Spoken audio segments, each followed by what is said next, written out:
تعالى وبركاته. أهلا بكم بقناتي فرح أونيفير.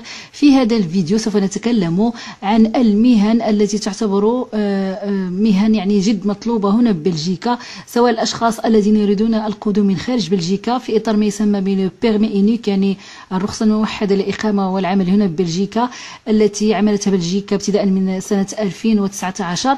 وكذلك بالنسبة للأشخاص الذين الآن تكلمت سابقا عن تسوية الأوضاع هنا ببلجيكا، وقد قلت أنهم يعطون يعني الأهمية أكثر للأشخاص الذين يريدون الاشتغال في المهن التي تعتبر مفقودة هنا ببلجيكا، يعني لي ميتي اون بينغي.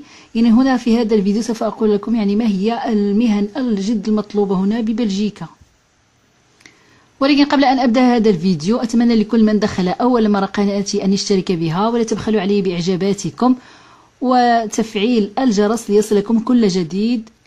وأهلا بكم دائما بقناتي فرح أونيفير. يعني كل سنة كل جهة تضع لائحة للوظائف المفقودة في هذه والتي يكون فيها الطلب أكثر من العرض، يعني أصحاب الشركات يبحثون عن بعض الوظائف التي لا يجدوا من يريدها، إما لقلة عدد المترشحين أو لأن الآخرين ليس لهم الكفاءة المطلوبة لدى المشغل. يعني هنا أبين لكم يعني مجموعة من الوظائف المفقودة المطلوبة جد مطلوبة هنا ببلجيكا.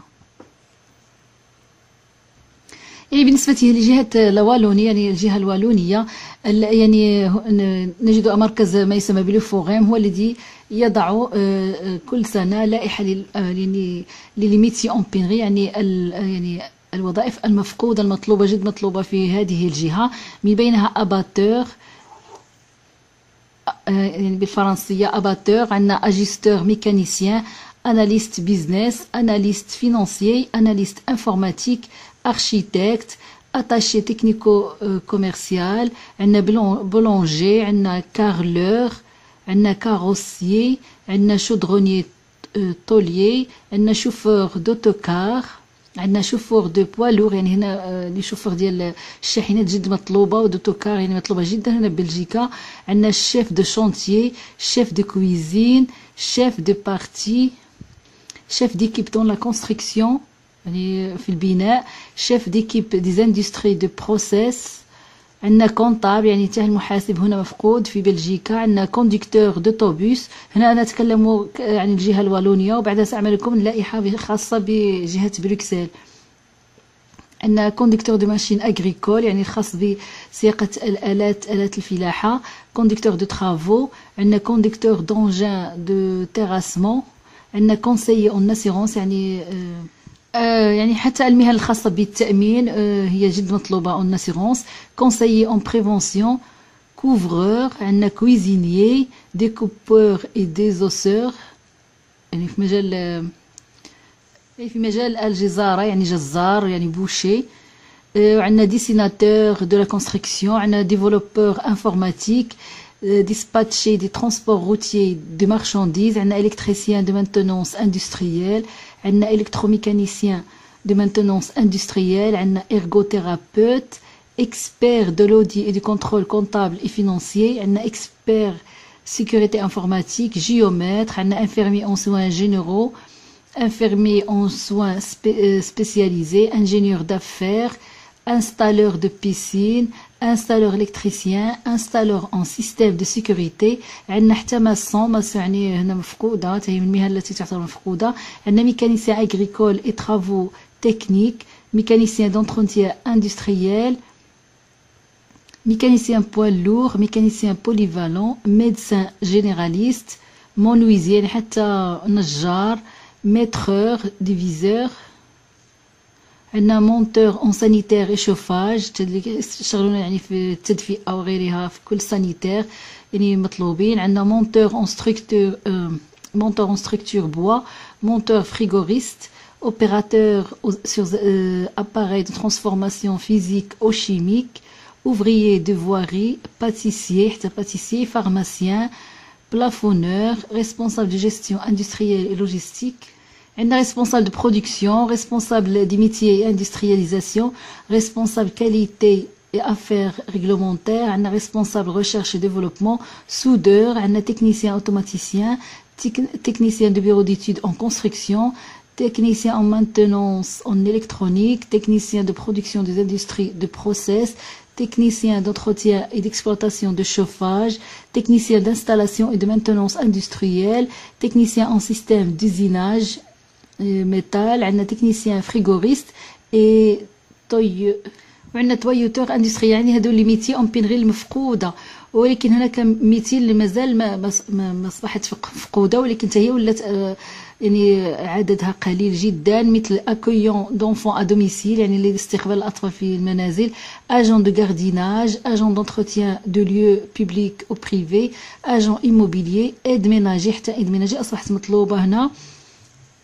assistant commercial، boucher يعني جزار، charpentier، chef de rang، cimentier، façadier يعني pour les façades، حتى coiffreur، même les coiffeurs. قلت لكم هنا يعني الواحد اللي بغى يهاجر لاوروبا سابقا في فيديو سابق قلت حتى الميتي ديال الكوافير يعني حلاق جد مطلوبه هنايا، يعني هي اصبحت قليله، يعني سوف تدخل في اطار من المهن المفقوده، اصبحت قليله. يعني هنايا كوافير كيلقى الخدمه بزاف هنا في بلجيكا.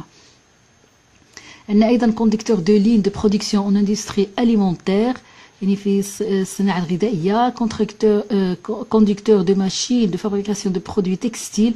حتى التكستيل اصبح بلجيكا عندهم يد عامله جد قليله، يعني بزاف اللي كيجيو من فرنسا للاشتغال ببلجيكا. عندنا كونديكتور دونجين دو كومباكتاج، كونديكتور دونجين دو كونستركسيون اي انتروتيان دو لا شوسي. عندنا ديكلارون اون دوان، ديليغي كوميرسيال en bien d'équipement professionnel, dessinateur en mécanique, dessinateur concepteur en mécanique, directeur de grande surface, employé des tâches entretien, étancheur, intervenant en grande hauteur, jardinier, magasinier, monteur de cloisons. يعني مجموعة من المهن. أسعد عليكم رابط يعني هذه المهن، هذه الأولى كانت مهن مفقودة، هذه مهن يعني ذاهبة في إطار يعني أصبحت حتى هي كريتيك، يعني بقت العدد ديالها قليل عندما يعني العرض أقل من يعني الطلب ولا أكثر من العرض. peintre en bâtiment محترف، peintre industriel، pilote des installations d'industrie alimentaire، poseur de canalisation، poseur de fermeture. يعني هذه مجموعة من المهن لن أذكرها الآن كلها، حتى يعني أذهب لنرى يعني لائحة الخاصة بمنطقة بروكسل. يعني هذه خاصة بالمنطقة لوالوني. منطقة لوالوني هي أيضا الناطقة باللغة الفرنسية. يعني هذه هي المهن الأولى كانت مهن أون بينغي، يعني أصبحت مفقودة جد مفقودة، والأخرى يعني حتى هي ذاهبة يعني في إطار يعني تصبح أيضا مفقودة لقلتها. هذه هي لي فونكسيون كريتيك نون أون بينغي، يعني مازال ما تفقدت بصفة كبيرة مثل المهن الأولى. يعني هذه المهن من المهن المطلوبة في بلجيكا. فهناك اختلاف يعني هي تتشابه رغم أن هناك بعض الاختلافات بين الجهات حسب المهن المفقودة، ولكن في معظمها هذه المهن تشمل المهن الآتية. يعني هكذا نرى أن المهن الجد مطلوبة هنا ببلجيكا، والتي يعني تجد هناك عرض أكثر من الطلب من مثل يعني المهندسين المعماريين، محاسبين، البنائين يعني لي ماسون، كذلك الذين يشتغلون في مجال الجزارة، وكذلك في مجال الفنادق والطبخ وغيرها، وكذلك الذين يشتغلون في المخبزات يعني البولونجي، ومجموعة من المهن التي ذكرتها الآن بالفرنسية. يعني كل هذه المهن هي مطلوبة. ولإيجاد أيادي عاملة لهذه الوظائف الشاغرة هنا ببلجيكا، فقد وضعت السنة الماضية بلجيكا كما قلت في فيديو سابق منذ بداية شهر يناير يعني ما يسمى بالرخصة الموحدة للبيرمي إونيك، لتسمح لهؤلاء العاملين الأجانب بالدخول إلى بلجيكا، ولكن عن طريق تقديم طلبات للجهة التي يريدون العمل بها، إما الجهة يعني جهة بروكسل كابيتال، أو الجهة الوالونية، أو الجهة الفلامانية يعني الناطقين باللغة الهولندية، يعني وذلك عن طريق مشغلهم هو الذي يدفع لهم الطلبات. وهذا شرحته في فيديو سابق كيف يمكن طلب الرخصة الموحدة عن طريق المشغل. وإذا قبل ملف هذا العامل الأجنبي فسوف يعطى له يعني إقامة أكثر من 90 يوم ببلجيكا للعمل والإقامة، وهي ما يسمى بالبيرمي أونيك. ولكن الملاحظ أن في منطقة لوالوني رغم أن هناك بعض كثير من المهن المفقودة، ولكنها هي كانت تعطي مباشرة ما يسمى بالبيرمي أونيك، الرخصة الموحدة للعامل الأجنبي إذا كان متخصص فيما يسمى ديفلوبور انفورماتيك يعني تطوير المعلوميات، لو تويوتور اندستريال، يعني الذين يعملون الانابيب في المجال الصناعي، أو المختص في الكتروميكانيسيان دو مانتينونس اندستريال، يعني المهن الخاصه بالتصنيع. يعني هذه المهن هي التي يعني 7 مهن كانت تعطى عليها مباشرة الرخصة الموحدة في منطقة لاوالوني، وكذلك شيف دو كونستركسيون، وكذلك يعني تكنيسيان فريغوريست، يعني تقني خاص في التبريد. يعني هذه المهن أيضا مطلوبة في الجهة الوالونية، والتي تعطى عليها مباشرة ما يسمى البيرمي إونيك عن طريق المشغل الذي سوف يشغلك هنا. وكذلك مدير موقع يعني لي كونديكتور دو ترافو. يعني هذه 7 مهن تعطى عليها المنطقة الوالونية مباشرة البيرمي إونيك إذا وجدت من يشغلك هنا ببلجيكا. هناك الوظائف الشاغرة الأخرى قد تجدها أكثر، يعني فرصة أكثر في الجهات الأخرى مثل المنطقة الفلامانية ومنطقة بروكسل، ولكن المنطقة الوالونية رغم أن بها مهن مفقودة عديدة، ولكن عندما يكون هناك عامل أجنبي هي ترشح العامل الأجنبي إذا كان مختص في هذه المهن التي ذكرتها الآن. لكن هذه اللائحة هي تعدل كل سنة. فمثلا أيضا مهن التمريض، يعني ليميتي دانفيرمي هي أيضا جد مطلوبة هنا ببلجيكا، وأصبحت أيضا من المهن المطلوبة والمفقودة هنا في بلجيكا. يعني في سنة 2019 قد اقترح ما يسمى بالانفورماتور بول مانيات هذه الفكرة بأن تسوى وضعية هؤلاء المقيمين غير الشرعيين الذين يمتلكون يعني مهارة في هذه المهن المطلوبة والمفقودة هنا في بلجيكا، حتى يعني حتى يلبوا طلبات المشغلين الذين يبحثون على هذه المهن. فمثلا في سنة 2019 كانت شركة أنفخابيل السنة الماضية كانت تبحث عن مختص فيما يسمى إلكتروميكانيسيان، وقد وجدت شخص له هذه الاختصاصات، ولكن بسبب أنه ليس له وضعية قانونية بلجيكا فقد رفضت الجهات المختصة أن يتم تشغيله من طرف شركة أنفخابيل. يعني وهنا نرى هنا نرى هذا التناقض. فمثلا هذا الشخص إذا كان خارج أوروبا، يعني مثلا في المغرب، وأراد أن يشتغل بهذا الاختصاص، فكان يمكنه أن يحصل على ما يسمى بالبيرمي إونيك والدخول إلى بلجيكا، في حين أنه بما أنه متواجد هنا وبسبب أنه ليس له وضعية قانونية فقد رفض طلب شركة أنفخابيل في توظيفه وتسوية وضعيته، رغم أن بلجيكا محتاجة لهذه المهن التي تسمى ليميتي أون بينغي. نظرنا يعني إلى تسوية وضعية المقيمين غير الشرعيين في سنة 2009 كانت هناك مجموعة من البطء في تسوية وضعيتهم، لأنه كان الشخص إذا وجد عقد عمل ينتظر 18 شهرا حتى يمكنه الحصول على إقامة قانونية، وهذا كان يخلق له مشكل مع المشغل الذي لا يستطيع انتظار 18 شهرا حتى يأتي يعني العامل لشركته. فكان هناك مجموعة من المشاكل خلال تسوية وضعية المقيمين غير الشرعيين في سنة 2009. لذلك الآن يطرح هذا تسوية بطريقة أخرى، فلا يمكن أن يكون العامل مرتبط بالمشغل، ولكن يجب عمل هناك علاقة بين العامل والعمل الذي سوف يؤديه، خصوصا إذا كان هذا العامل يمتهن عملا يدخل في إطار ما يسمى ليميتي أو بينغي، يعني المهن المطلوبة. فهذا إفادة اقتصادية لبلجيكا.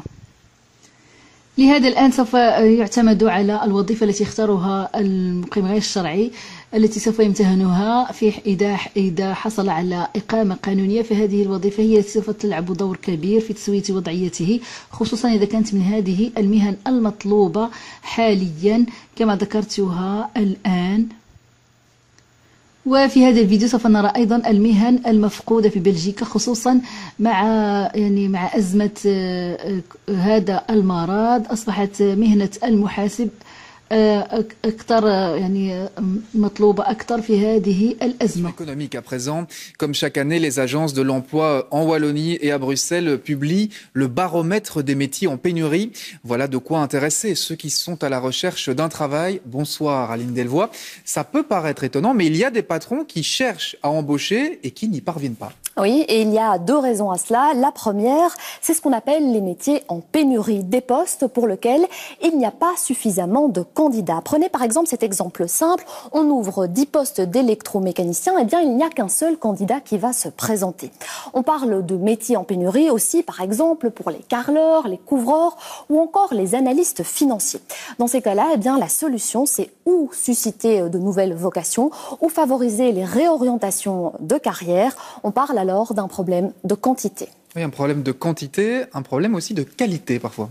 Oui, absolument. Parfois, il y a suffisamment de candidats et pourtant, les patrons ne parviennent pas à embaucher.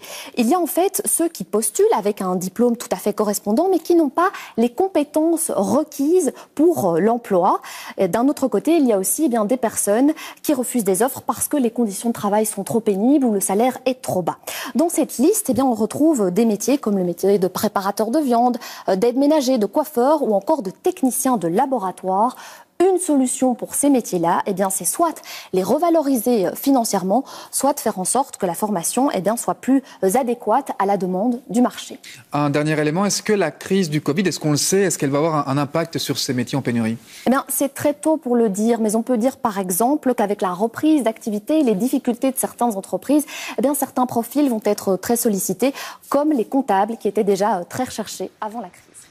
وفي نهاية الفيديو أتمنى لكم الصحة والعافية وإلى اللقاء في فيديو جديد والسلام عليكم ورحمة الله تعالى وبركاته.